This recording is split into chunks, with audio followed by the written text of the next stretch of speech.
Have you ever heard the story of how the United States once walked into another country's national bank and just took $500,000 in gold? It sounds like something out of a heist movie, but it's a true and often overlooked chapter in American history. Today we're diving into the complex and turbulent story of the 1915 United States invasion of Haiti. What led to this dramatic event? Why was that gold taken? And what would that fortune be worth today? Stick around, because the answers might surprise you. To really understand why U.S. Marines landed in Haiti in 1915, we need to rewind the clock a bit. In the early 20th century, Haiti was in a state of chronic political instability. Between 1911 and 1915 alone, 7 different presidents came and went, often through violent coups and revolutions. This constant turmoil was a nightmare for the Haitian people and for foreign businesses operating in the country. At the time, American, German, and French businesses had significant investments in Haiti, particularly in things like sugar plantations and railroad construction. They were getting nervous, and their governments were listening. Now enter the Monroe Doctrine. This was a long-standing U.S. policy that basically told European powers to stay out of the Americas. But under President Theodore Roosevelt, a new piece was added, the Roosevelt Corollary. This addition claimed that the United States had the right to intervene in any Latin American or Caribbean nation if it was seen as unstable or unable to manage its own affairs. The U.S. positioned itself as the hemisphere's policeman, ready to step in to stabilize things and protect its own economic interests. Germany, in particular, had a growing presence in Haiti, and with World War I brewing in Europe, Washington was increasingly wary of any German influence so close to its shores. This brings us to the money. The National City Bank of New York, which later became Citibank, had a major stake in Haiti. They controlled Haiti's national bank and were the primary lender to its struggling government. They saw the political chaos as a direct threat to their investment and their ability to collect on loans. They began lobbying the U.S. government, arguing that intervention was necessary to protect American financial interests and prevent Haiti from defaulting on its debts to European creditors, which could give countries like Germany an excuse to intervene themselves.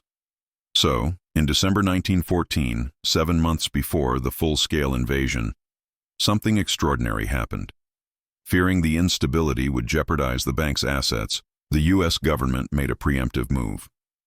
Under the pretext of safeguarding the funds, President Woodrow Wilson authorized a secret mission. U.S. Marines from the gunship USS Machias landed in Port-au-Prince, marched to the Haitian National Bank, and took control of its gold reserve. They loaded wooden chests filled with $500,000 in gold onto a wagon and transported it back to their ship. The gold was then sailed to New York and deposited into the vaults of the National City Bank on Wall Street. From the American perspective, this was a protective measure. From the Haitian perspective, it was a brazen act of theft that stripped the country of its financial sovereignty.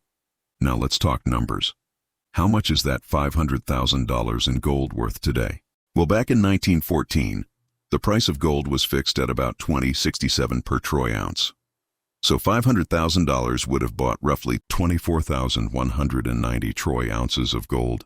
As of October 2025, the price of gold hovers around $3,991 per ounce. So if you do the math, that same amount of gold today would be worth over $96 million. That's a staggering increase, showing just how much tangible wealth was removed from the country. But let's look at it another way. What if that $500,000 wasn't in gold? What if, instead, it had been invested in the American stock market? Let's say we invested that $500,000 into a fund tracking the S&P 500 in December of 1914, factoring in over a century of growth, market fluctuations, and the all-important reinvestment of dividends. That initial $500,000 would have grown into an almost unbelievable sum. Are you ready for this? It would be worth well over $29 billion today. That's billion with a B. It's a mind-boggling figure that illustrates the sheer power of long-term compound growth, and it puts into perspective the immense opportunity cost that this event represented. The removal of the gold was the prelude. The final trigger for the full invasion came in July 1915. The Haitian president at the time, Vilbrun Guillaume Sam, was facing yet another rebellion. In a desperate and brutal move, he ordered the execution of nearly 170 political prisoners. When news of the massacre got out, an enraged mob stormed the French legation where Sam was hiding, captured him, and killed him in the streets. The graphic images and reports of chaos in Port-au-Prince were all the justification President Wilson needed. Citing the need to restore order, protect foreign lives, and prevent German intervention, he ordered a full-scale invasion. On July 28, 1915, 330 U.S. Marines landed in Haiti, officially beginning an occupation that would last for 19 years. The U.S. occupation of Haiti is a deeply controversial part of history. On one hand, the U.S. military did build infrastructure, roads, hospitals, and telephone lines.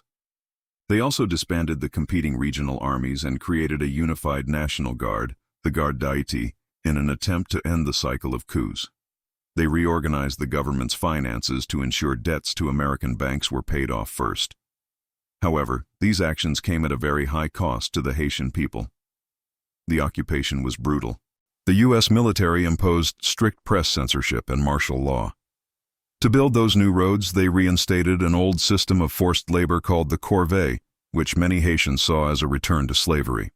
This sparked widespread resistance, led by charismatic figures like Charlemagne Péralte. Péralte waged a guerrilla war against the occupiers for years. His eventual capture and execution, with his body tied to a door and photographed as a warning, became a powerful symbol of Haitian resistance and martyrdom. Thousands of Haitians died during the rebellions against the American forces. The occupation also deepened racial segregation and favored the lighter-skinned Haitian elite, further entrenching social divisions that still affect the country today.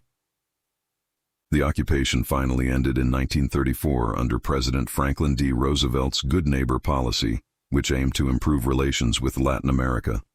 But the legacy of those 19 years was profound. The United States had completely restructured Haiti's political and economic systems to serve American interests. The National Guard they created would go on to destabilize the country for decades, leading to the rise of dictators like François Papa Doc Duvalier. The financial control established during the occupation left Haiti deep in debt and economically dependent. So, when we look back at that day in 1914 when U.S. Marines walked away with Haiti's gold, we see it wasn't just an isolated incident. It was a critical step in a much larger story of intervention, a story driven by a mix of strategic anxiety, economic ambition, and a paternalistic belief in America's right to police the hemisphere. It's a story that reminds us how powerful nations can shape the destiny of smaller ones, and how the consequences of those actions can echo for generations. Thank you so much for joining me on this deep dive into a complicated piece of history. If you found this interesting and want to learn more about the stories that often get left out of the textbooks, make sure to hit that like button and subscribe to the channel. Let me know your thoughts in the comments below. See you in the next video.